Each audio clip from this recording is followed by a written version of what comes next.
जिनको ये लगता है कि दानिश तैमूर और फिरोज़ खान ने एक साथ कभी काम नहीं किया, लेकिन आज मैं आपको बताऊंगा और आप बड़े हैरान होंगे कि फिरोज़ खान और दानिश तैमूर एक साथ काम कर चुके हैं। और आप बड़े हैरान होंगे कि जब फिरोज़ खान ने इनके साथ काम किया था तब दानिश तैमूर एक बड़े स्टार थे और फिरोज़ खान बिल्कुल नए नए थे और इन्होंने एक दोस्त का किरदार अदा किया था जिनके चंद सीन्स थे। अस्सलाम वालेकुम ख़वातीन हज़रात, मैं हूं आपका मेज़बान सुमैर। तो आज के नए प्रोग्राम में हम आपको खुश आमदीद कहते हैं। दोस्तों, बाज़ औक़ात ऐसा होता है कि इंसान के ख्वाब बहुत बड़े होते हैं लेकिन उसकी पैदाइश एक गरीब घराने में होती है और जब वो किसी गरीब घराने में पैदा होता है तो उसके हिस्से में स्ट्रगल, परेशानियाँ, मुश्किलात सब कुछ बहुत ज़्यादा आता है। और उन्हीं मुश्किलात और परेशानियों से लड़ते लड़ते जब वो पाकिस्तान का कोई बहुत बड़ा स्टार बन जाता है या फिर बहुत बड़ी एक्ट्रेस बन जाती है तो उसकी ज़िंदगी बिल्कुल बदल के रह जाती है, क्योंकि उसके हिस्से में पैसा, दौलत, शोहरत सब कुछ आ जाता है और यूं फिर उसकी पर्सनालिटी भी बिल्कुल निखर कर रह जाती है। कुछ लोग सर्जरीज करवा कर अपने आप को बदल लेते हैं और कुछ के अंदर वैसी निखार आ जाता है। और जब वो बड़े स्टार बन जाते हैं और उनके बड़े बड़े ड्रामे चल रहे होते हैं, उसी दौरान कोई उनकी पुरानी वीडियो निकाल कर वायरल करता है तो फिर लोग बड़े परेशान होते हैं। जिस तरह से आजकल आप बहुत बड़े बड़े स्टार्स के ड्रामे देख रहे हैं और उसी दौरान उनकी कोई पुरानी वीडियोस भी सामने आ रही हैं तो लोग यकीन नहीं कर पा रहे क्या ये वही है, क्या ये वही एक्ट्रेस है। लोग इस बात पर यकीन नहीं कर पा रहे और बहुत सारी बहस छिड़ी हुई है। दोस्तों, सबसे पहले हम बात करेंगे समर जाफरी के बारे में, जिनको आजकल आप बहुत सारे सुपर हिट ड्रामों में देख रहे हैं और लोगों को यूं लगता है कि ये हमेशा से ऐसे ही थे और अभी अभी आए और अभी से हिट हो गए। लेकिन लोग ये नहीं जानते कि इन्होंने स्ट्रगल कब स्टार्ट की थी। तब स्टार्ट की थी, शायद उस वक्त आप सोच भी नहीं सकते थे कि ये समर जाफरी बड़ा होकर क्या बनेगा, हमारे दिलों की धड़कन बनेगा। बहुत सारे लोग उनको बेइंतहा पसंद करते हैं। समर जाफरी बताते हैं कि मैं अपनी जिंदगी में शुरू से ही बहुत स्ट्रगल कर रहा हूँ और एक वक्त ऐसा था कि जब मुझे गाने का बहुत शौक था, गाने का तो उनको अब भी बहुत ज्यादा शौक है।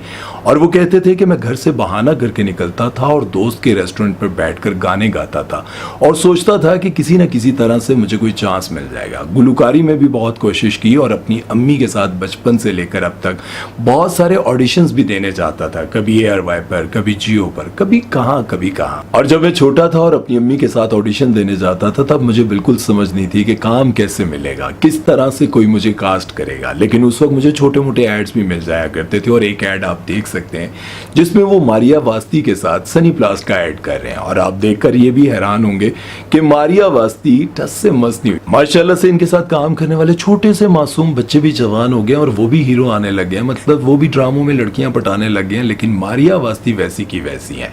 और एक और बात आप जानकर हैरान होंगे कि मारिया वास्ती फिरदौस जमाल के साथ भी हीरोइन आया करती थी और आज आप देख लें फिरदौस जमाल बिल्कुल बुढ़े हो चुके हैं लेकिन मारिया वास्ती वैसी की वैसी हैं। खैर, बात करते हैं समर जाफरी के बारे में। तो समर जाफरी को आपने देखा कि कब उन्होंने स्ट्रगल स्टार्ट की थी और आज बहुत सारे लोग उनकी वीडियो को देखकर यकीन ही नहीं करते कि ये समर जाफरी ऐसे हुआ करते थे। समर बताते हैं कि अपनी जिंदगी में इतने ऑडिशंस दिए और हर बार जब भी ऑडिशन देने जाते थे तो वो यही कहते थे कि बहुत जबरदस्त हो गया, आपको कॉल करेंगे, लेकिन वो कॉल कभी आती नहीं थी। और जब मैंने ड्रामा सीरियल मायरी के लिए ऑडिशन दिया और कुछ ही दिन के बाद जब मुझे कॉल आई तो मैं ड्राइव कर रहा था और जब मैं उनकी बात सुन रहा था तो गाड़ी मैंने एक साइड पे लगा दी। जब मुझे पता चला कि मैं इस ड्रामे के लिए कास्ट हो गया हूँ तो यकीन जाने मैं इतने जोर जोर से रोया, मतलब मुझे खुशी से, और जैसे इंसान एक्साइटमेंट में समझ नहीं पाता कि मैं क्या करूं। तो वो कहते हैं कि मैं इतना रोया कि मैं ड्रामा सीरियल मायरी के लिए सिलेक्ट हो गया और आप देख सकते हैं कि इसी ड्रामे ने इनको और एनासिफ को रातों रात सुपरस्टार बना दिया। और अब ड्रामा सीरियल परवरिश में भी एक साथ आप लोग उनको देख रहे हैं और बहुत ज्यादा पसंद किया जा रहा है। लेकिन पहले वाले समर में और अब के समर में कितना फर्क आया ये आप लोग कमेंट सेक्शन में जरूर बता सकते हैं। दोस्तों, आजकल एक ड्रामा है जो कि बहुत ज्यादा लोग पसंद भी कर रहे हैं और उस पर बहुत ज्यादा बात भी कर रहे हैं। उस ड्रामे का बहुत ज्यादा मजाक भी उड़ाया जा रहा है। ड्रामे का लोगों को बड़ा बेसब्री से इंतजार भी था क्योंकि उसमें महविश हयात 9 साल के बाद टीवी पर वापस आ रही थी। उस दौरान उन्होंने एक टेलीफिल्म की थी जिसका किसी को पता ही नहीं चला कि कब आई और कब चलेगी। लेकिन 9 साल बाद जब इनकी वापसी हो रही थी उस दौरान लोगों को यह था कि महविश हयात का जो ड्रामा आएगा वो यकीनन बहुत ही कमाल का ड्रामा होगा।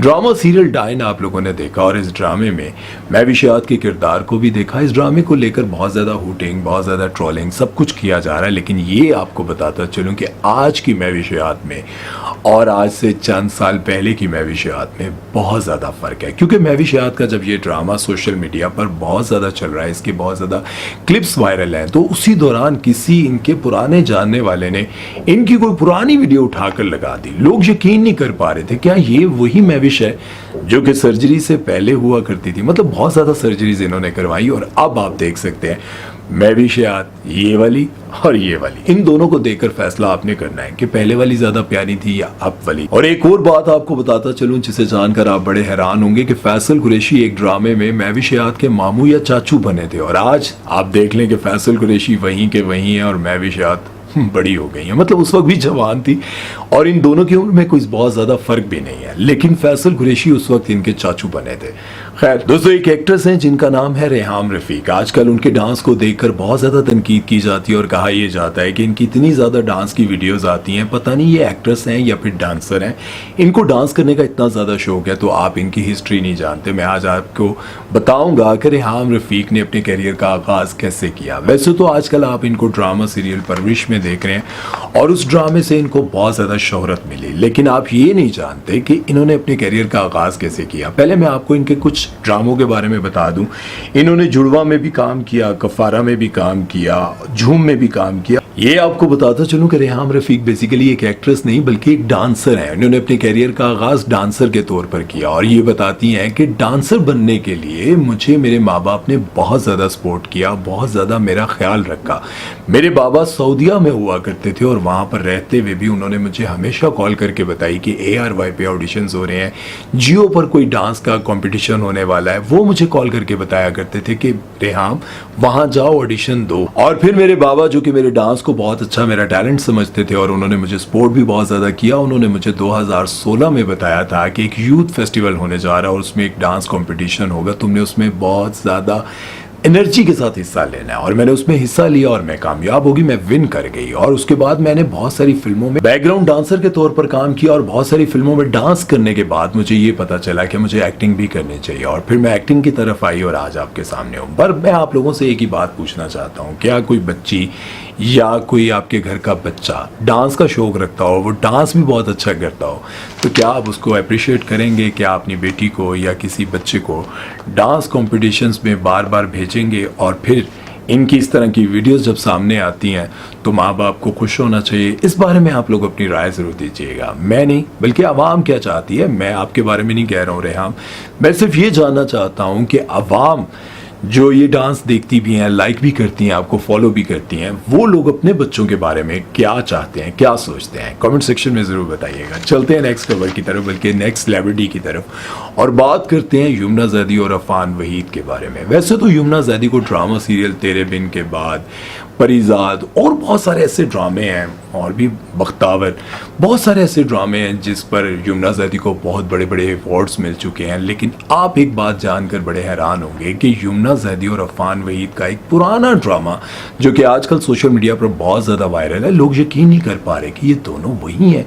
हाँ भाई, ये वही हैं। इन दोनों ने इकट्ठे काम स्टार्ट किया था और आपको ये बात भी जानकर बड़ी हैरानी होगी कि यमुना जैदी कहती हैं इस फील्ड में आने और बड़ा स्टार बनने तक सबसे बड़ा हाथ जो है वो अफान वहीद का है, क्योंकि मैं और अफान वहीद एक ही यूनिवर्सिटी में साथ पढ़ते थे, दोनों बहुत अच्छे साथ में दोस्त थे। अफान वहीद मुझे कहते थे कि तुम्हें इस फील्ड में भी ट्राई करना चाहिए, और इनके कहने पर मैंने ऑडिशन दिया। ऑडिशन देने के बाद मुझे बहुत सारा काम मिलने लग गया और आज मैं ये समझती हूँ कि मेरे कैरियर में सबसे बड़ा हाथ जो है वो अफान वहीद का है। शुरू में यमुना जैदी और अफान वहीद ने एक साथ एक ड्रामे में काम किया जिसके क्लिप्स आप ये देख सकते हैं, और उसके कई साल गुजर जाने के बाद भी इन्होंने इकट्ठे काम नहीं किया था। जब ये बड़े स्टार बन गए तब इन दोनों ने एक ड्रामे में काम किया था। ड्रामे का नाम था गुजारिश, और उसके बाद इन्होंने एक टेलीफिल्म भी की थी जिसका नाम था शादी इम्पॉसिबल। आप इन दोनों के ये तकरीबन 15 साल पुराने ड्रामे के क्लिप्स देखें और आप खुद ही बताएं कि ये क्यूट लग रहे हैं या अजीब लग रहे हैं। बहुत सारे लोगों ने लिखा कि उस वक्त ये बहुत अजीब लग रहे हैं दोनों, लेकिन बहुत सारे लोगों ने ये भी लिखा कि ये बहुत क्यूट लग रहे हैं। अब आप फैसला कर सकते हैं कि दोनों कैसे लग रहे हैं। दोस्तों, अब हम बात करेंगे पाकिस्तान के उन दो बड़े स्टार्स के बारे में जिनके नाम पर बहुत ज्यादा पैसा कमाया जाता है, यानी कि प्रोड्यूसर जब भी पैसा लगाता है ये सोच कर लगाता है कि इन पर लगाया हुआ पैसा जाया नहीं जाएगा, यानी कि दानिश तैमूर और फिरोज खान के बारे में। वैसे तो पाकिस्तान में जितने भी स्टार्स हैं यार बड़े स्टार्स हैं, लेकिन ये बात सच है कि इनके ड्रामों को बहुत ज्यादा व्यूज मिलते हैं, बहुत ज्यादा इंतजार रहता है। दानिश तैमूर और फिरोज खान के बारे में लोग यही सोचते हैं कि यार इन दोनों ने अगर कभी इकट्ठे किसी ड्रामे में काम कर लिया तो उस ड्रामे का क्या लेवल होगा। ये दोनों शुरू से ही एंग्री यंग मैन के किरदार अदा करते आ रहे हैं और इनकी फैन फॉलोइंग भी बहुत ज्यादा है और लोग इनको सोचते हैं कि यार इकट्ठे अगर आ जाएं तो ड्रामा बहुत ज्यादा वायरल हो जाएगा। और ये बात वो लोग सोचते रहते हैं जिनको ये लगता है कि दानिश तैमूर और फिरोज खान ने एक साथ कभी काम नहीं किया। लेकिन आज मैं आपको बताऊंगा और आप बड़े हैरान होंगे कि फिरोज खान और दानिश तैमूर एक साथ काम कर चुके हैं। और आप बड़े हैरान होंगे कि जब फिरोज खान ने इनके साथ काम किया था तब दानिश तैमूर एक बड़े स्टार थे और फिरोज खान बिल्कुल नए नए थे और इन्होंने एक दोस्त का किरदार अदा किया था जिनके चंद सीन्स थे। हाँ, दानिश तैमूर भी उस वक्त कोई बहुत बड़े स्टार नहीं थे लेकिन आते हीरो ही थे। लेकिन ये आप देखकर हैरान होंगे कि दानिश तैमूर के साथ फिरोज खान ने छोटे छोटे सीन्स किए थे। छोटा उनका किरदार बहुत छोटा था और लोगों को यूं लगता है कि इन दोनों ने साथ में कभी काम नहीं किया। देखिए, मैंने आपको हैरान कर दिया ना। आप लोगों को शायद नहीं पता था कि इन दोनों ने साथ में काम किया हुआ है। लेकिन अब मुझे आप लोग ये कमेंट सेक्शन में बताएं कि अगर प्रोड्यूसर इन दोनों को एक ही किसी जगह पर साथ में कास्ट कर लें तो कैसा लगेगा। क्या ये होना चाहिए या नहीं होना चाहिए, ये आप लोगों ने कमेंट सेक्शन में ज़रूर बताना है।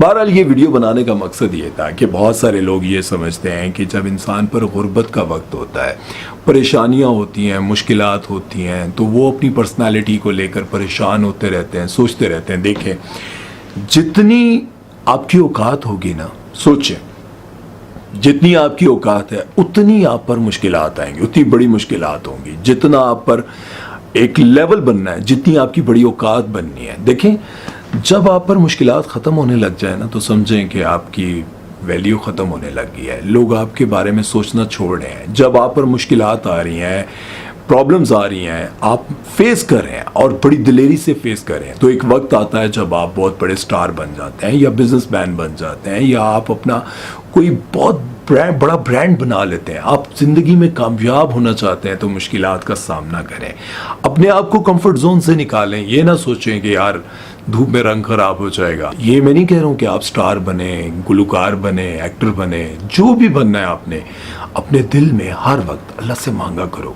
जब भी बैठा करो ना कहीं भी, या अल्लाह दे देना, अल्लाह दे देना, या अल्लाह देखे ना आपके सिवा कौन देगा मुझे, आपके सिवा कौन है मेरा। ऐसे बैठे बैठे दिल में अल्लाह जी आप ही तो है मेरी सुनने वाले, अल्लाह आपके सिवा कौन है।